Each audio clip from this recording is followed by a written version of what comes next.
My name is Kim Fry, and I am the Vice President of SLC 6A1 Connect, and I am the mother of 5-year-old Charlie Fry, who suffers from SLC 6A1. I am going to cover Charlie's diagnostic journey. That video kind of set me up nicely. It was a fairly traumatic experience for our family, and I know we are not unique in that, so I just wanted to share our story. Imagine having a completely healthy pregnancy and just thinking that everyone is healthy and safe. We've done this before. He has an older sister, and we like to call her a trick baby because everything about her from the time she was born till about the day Charlie was born was really seamless and easy for our family. She slept through the night early. So we knew that bringing Charlie home was going to be exhausting, now having 2 children and sleepless nights, but we had no worry, any reason to think anything would go awry. But I can't help but think the picture on the right was Charlie's very first warning telling us that we were going to be in for a fight. At 4 months old, everything changed. And Charlie started tremoring like this out of nowhere on Nate's lap at home, just hanging out, talking to us. You can't hear the video, but in the background, his sister is singing to him, trying to calm him down. This kind of began our journey for answers. This is where things kind of went awry. We saw doctor after doctor, stumped everyone. No one knew what these tremors were. They don't look like seizures, but they are not normal. He would do this every day for about 2 years, no matter home, in public. I have many memories of strangers stopping us out to eat, anywhere public, and they'd come up to us and just say, "Is your baby okay? Why is he shaking?" And each time got harder because the answer was, he's okay, but we're lying and we don't really know why he's doing this. So we started our struggle for answers at about 7 months when we finally got into neurology. We did an MRI. He's 7 months, so we had to go under anesthesia for that. That came back normal, so we began our quest for genetic testing. As most of you know in the room, that is not easy, and we were declined genetic testing, determined not medically necessary. Those words still make me so angry today because I am not sure what more could be medically necessary than a child shaking in your lap every day.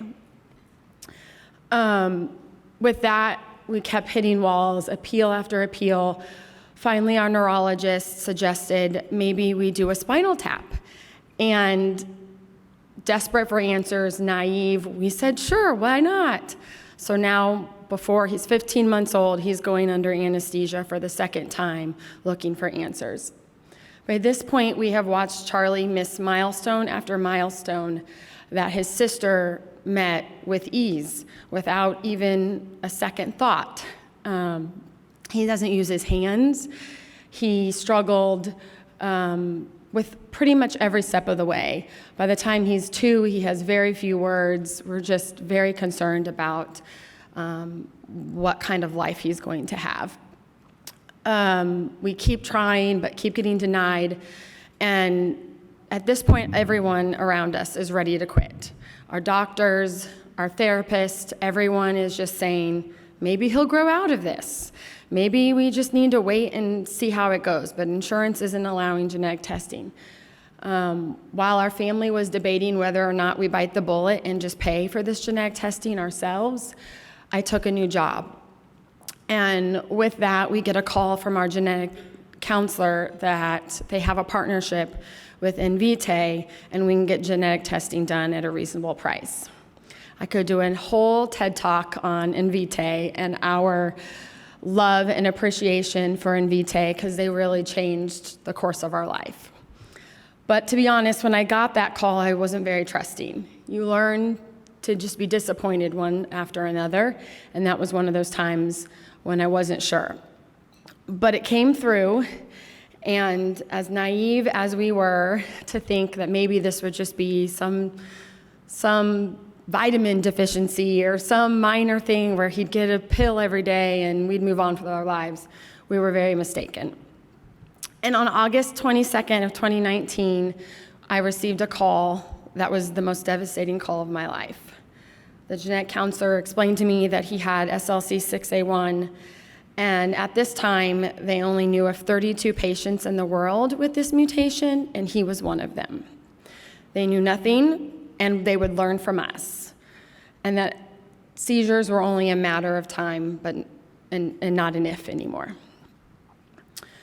As devastating as that was in the moment, I spent about a week of depression. I eventually came to understand the importance of naming that demon. It was very important to have those answers. And although there wasn't a treatment plan with it, I now knew so much about this little boy. I had answers for his tremors, for his staring spells and eye flutters. Charlie hated the water. He would scream bloody murder every time he was in the pool or in a bathtub. And we just couldn't figure out why. With our daughter, you just keep exposing her to the water, and eventually they get over it. And every other child at swim lessons would overcome that by the end of one lesson. But he had so much anxiety and fear. And come to find out, he couldn't close his eyes. He didn't know how to tell those muscles to work. And so the water hurt. The chlorine hurt his eyes.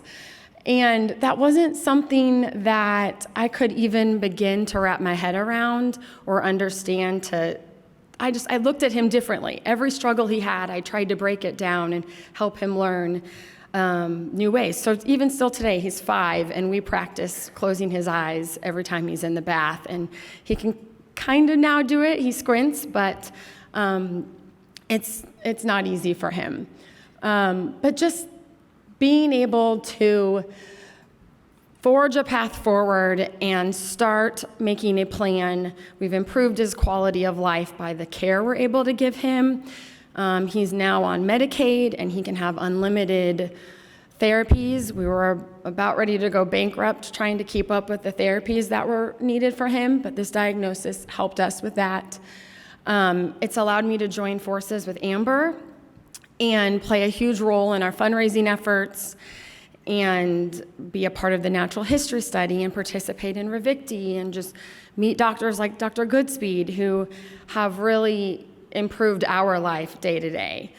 And that video really just talked so much about how important it is to receive a diagnosis. And these points right here just speak to it so clearly to me that without a diagnosis, none of us are here today.